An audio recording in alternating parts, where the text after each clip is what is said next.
At one time, Subaru was famous for its quirky engineering. Today, it's famous for this car. On this edition of Test Drive, the WRX.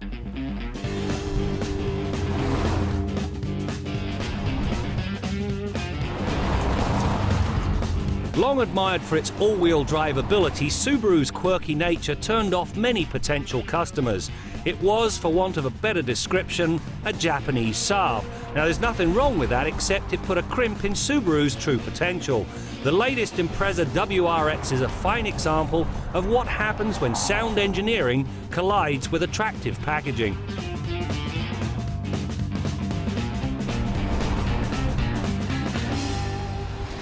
The thing that makes this car so quick is its turbocharger. However, a turbocharger without an intercooler is like a dog without a bone. In this case, the air rushes in through the hood scoop and it's directed down through an air-to-air intercooler. Now, that intercooler cools the incoming air charge, which allows the turbo to blow a little harder. More air, more fuel, bigger bang, faster car. It's that simple.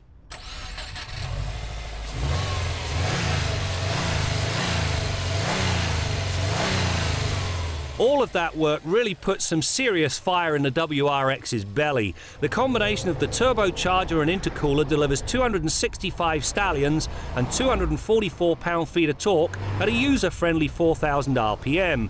Needless to say, the WRX is deceptively quick. It runs from rest to 100 kilometers an hour in 5.4 seconds and completes the 80 to 120 move in 4.3 seconds. Both times are very fast and underscore the WRX's rally-bred heritage. Inside the WRX, it's all about the driver and front passenger. Great seats that really do keep you planted when you play. You'll also find all the mod cons. Bluetooth streaming audio, and MP3 plug-in. This time around, slightly nicer dials in the instrumentation and a darker overall finish, which adds a little more class. The other thing, the ergonomics are first rate. There is, however, one thing missing. This thing has a turbo under the hood, but there's no boost gauge in here. There should be. The test car's grunt was relayed to the road through a 5-speed manual transmission. As manuals go, it's a pretty good one. The gate is well defined, the throws are short, and the clutch bite's in the right place. If there is a wish, it would be for a 6th gear. From the transmission, the power is fed to all 4 wheels via a viscous coupling. It's a part of Subaru's terrific symmetrical all-wheel drive system. As everything is laid out along the longitudinal centerline of the car, the whole lot is balanced, and so there are no vices whatsoever. Notably, there is absolutely no torque steer, regardless of how hard you stand on the gas pedal. The back end of this WRX has been well thought through. Plenty of headroom, decent legroom, and 60-40 split folding rear seats. Now, these things do fold fairly flat with the floor.